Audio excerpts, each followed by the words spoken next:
Madam President, I'm glad to be finally here today talking about the final conclusions we've reached on the appropriations bill generally, but specifically the labor and health and human services and education appropriations bill.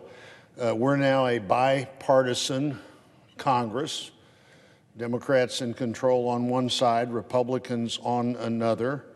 And on this side, of course, we always have to have 60 people to go forward on these bills, so we generally have had to have a bill here that would appeal to enough Democrats or enough Republicans to make this happen. But we've come to a conclusion on what is normally the hardest bill to negotiate. It's about 30% of all the spending after you take defense off the table. Defense, half of the discretionary spending. Then you have 11 other bills that have the other half of that spending, and this bill has 30% of that half. It has lots of things that you could decide, you could argue about, and frankly, lots of things that would just say, if we can't all be happy about this, we won't move forward, which would mean you wouldn't move forward. This is a bill where Senator Murray and I, and Congressman Cole and Chairman DeLauro on the other side had to decide if we were going to have a bill or not, and we decided we were going to have a bill. We decided at the end of the process, with some help from others, that we wouldn't have things in the bill that hadn't traditionally been there. This is the place where much of the language that we debate in the appropriations bills occurs, of what can happen and what can't happen. Things like the Hyde Amendment has been in the appropriations bill for a long time, and it's in this one. Other things that have not been there for in the past are not there. And that was one of the things that allowed us to move forward. Again, you had one body controlled by the different party. You had to come to bipartisan consensus. And I think we had. There are lots of competing programs, some of which we're all for, but maybe not. Maybe our priorities are different. And in fact, it could be that we just have more priorities on one side than the other. But these programs range, Madam President, from workforce training to early childhood education to infectious disease control. That's a pretty big span of things to try to come to conclusion on. And then from our colleagues, we had 7,800 different requests, not necessarily requests that would be considered, I want you to spend this money in my state, but 7,800 requests that said, we think this program should be increased or this program should be decreased. So with all of those requests and that broad span, we came together with a bill that I'm going to vote for tomorrow and look forward to voting for tomorrow. It's not exactly the bill that I would have done if I'd have been doing it by myself. But by the very definition of both democracy and the Congress, you don't get to do these by yourselves. And the bill that will reflect the priorities of both sides of the aisle and both sides of the Capitol invest in those priorities. We expand medical research, something been one of the things that have been at the top of my list as the chairman of this committee, to take this moment to where medical research is so critical, where we know so much more than we did about the human genome, so much more than we knew about immunotherapy just 5 or 6 years ago. This is a topic that wasn't on the radar screen of treatments. Now for many cancers, it's one of the first things you think about. Does it work if we get this person's body focused in a way that it fights back this cancer that's trying to overcome it? And often that produces a great result now that wouldn't have been happening 5 or 6 years ago. So medical research, the opioid epidemic is one that we deal with in this bill. Investing in high quality early childhood care and early childhood education and education generally in this bill. Trying to make college more affordable with things like Pell Grants that not only work for people who don't have the income to do this without some help, our government has decided, but also now work year-round for about the third year, where once you get started, you can keep on going if you've got a pattern that's working. And we spent a lot of time in this bill and in the last year talking about what do we do in this growing economy where more people are, more jobs are available than people looking for work. What do we do to better match the people looking for work with the jobs available? And even more importantly, how can we anticipate that that will happen in the future? So for the 5th straight year, after 12 years of no increase, the National Institute of Health in this bill gets a significant increase, an additional $2.6 billion, which increases them in the last 5 years over 40%, again, at a time when this investment can mean so much to so many people. We've specifically targeted the investment toward Alzheimer's disease, Alzheimer's and dementia, the thing that taxpayers pay the most on to help, and taxpayers don't pay nearly all of the costs that families have with Alzheimer's and dementia. The President's Childhood Cancer Data Initiative is here, precision medicine, combating foreign threats to research, addressing the facilities backlog on the campuses, all those are here. Our investments in NIH are making a difference for families and making a difference, we hope, for the future. That NIH-based research has helped raise life expectancy, has vastly improved the quality of life for many Americans, has lowered health care costs, very much dramatically decided in some healthcare situations how either invasive you need to be or how much pain has to be involved in getting you headed in another direction. But also, by the way, on the opioid front, understanding that the complete elimination of pain is not necessarily a good thing unless you're sure you're going to be able to deal with that pain medicine and that moment later. The bill fully funds the President's request to do everything we can in the next 10 years to eliminate the HIV epidemic. It would have been hard to imagine 5 years ago or 10 years ago saying we'll be in sight of vaccine and eliminating HIV as an epidemic problem in our country.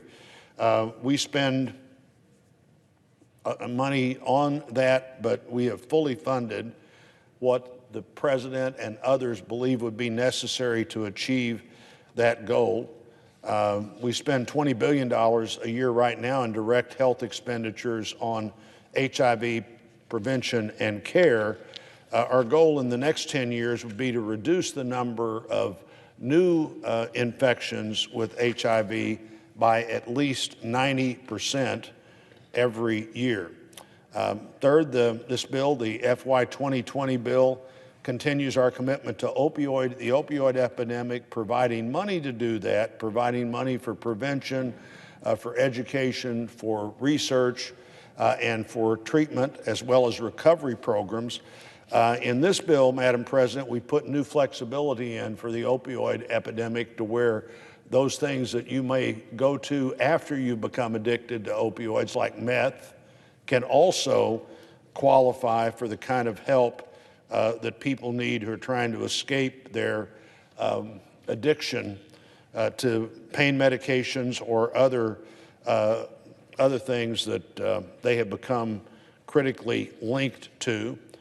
This bill includes new and substantially expanded investments in Head Start, in high-quality early childhood care, programs that provide more flexibility to school districts to use the limited resources they have, whether that's Title I, if you're a school person and know what that means, or Title II, supporting effective instruction state grants, IDEA, the ability to help people with disability education issues, Impact Aid in communities that either have significant federal investments in military bases or national forest or things like that. These are all things we deal with in this bill. We also target STEM education, including a focus on computer science. This is a bill that we also are trying to bring focus for young people to more quickly understand what the options are out there. Clearly, the college path that has been so pervasive in the last 2 decades isn't the right path for everybody. And even if it's the right path for everybody, if it doesn't hurt to go to college, I'm the first person in my family to graduate from college. If it doesn't hurt to go to college, it might not necessarily get you a job unless you know what job it is you're thinking about as you put your college life together. But even that might not get you the job that you really would like to do what that job does. And so part of what we're trying to do here is connect people earlier with the opportunity to do that if they do go to college. We're increasing Pell Grants for the 3rd year in a row by about 2.5%. We're increasing the programs, the so-called TRIO programs that with people who haven't had members of their family go to college before, helps you get ready for college, thinking about what you need to do to be the first person maybe in your family to go to college, helps you stay and figure out how to stay in college because nobody in your family can give you the exact advice you might need to have to stay, and how you can get prepared to get a job out of college and not have the kind of loans you can't afford to pay back. And then, Madam President, there's something I call the lost decade. I've talked to so many people in the last 2 years who are about 28 years old, and the story all over and over again was so similar. Went to college for a year or a semester, and then a series of jobs that were not too hard to get but didn't lead anywhere. They were landscapers or Uber drivers or bartenders or whatever else, with no sense that that was a career and not the underpinnings that you'd like to have. And then finally, in your mid-20s, somebody tells you or you figure out on your own, I've got to have something that can support me the way I'd like to be supported, can help me with the family, might have retirement, certainly has benefits. We're trying to do what we can to be sure that that focus comes earlier as you begin to think about what do you like to do, what do you find fulfilling. Let's talk about the jobs that are out there, whether it's STEM education or health services, and let's talk about the difference in being a nurse practitioner and being a doctor. And let's talk about the difference in being a doctor and a specialist. Let's talk about where the job opportunities are as physical therapy, occupational therapy, or a health tech. All those things are a way to a great career if you know what you're doing. And if you miss that launching point, frankly, if you miss that 10 years, that lost decade, it's pretty hard to ever catch up like your seatmate at school who understood what they wanted to do and maybe had no more resources than you and no more capacity than you, but they get an extra 10 years on you in preparing for the career they would like to have, the work they'd like to do, and where that might lead them. The president's really been focusing on apprenticeship programs. Apprenticeship, good way to see firsthand, to learn firsthand, but also to see firsthand what you want to do, whether it's an apprenticeship program or a community college or a traditional college, or skills you learn in the military that you should be able to immediately transfer into a private sector, non-military opportunity. We need to spend some time on that and some money on that, and this bill does. The bill continues to try to do what we can to be looking carefully for reducing fraud, reducing waste, seeing that tax dollars are spent properly, and a lot of them are spent right here in this bill. We prioritize programs that really will provide benefit, we hope, to large groups of our country. The bill reflects compromises on both sides, but people send 100 different people to the Senate and 435 different people to the House to vote and to make decisions that reach conclusion. This bill does that. All 12 of these bills that we'll vote on sometime in the next 3 days, Madam President, do that. It allows us to defend the country, to meet the obligations that people have asked the government to look at for them, and hopefully to do that in a way that produces real results.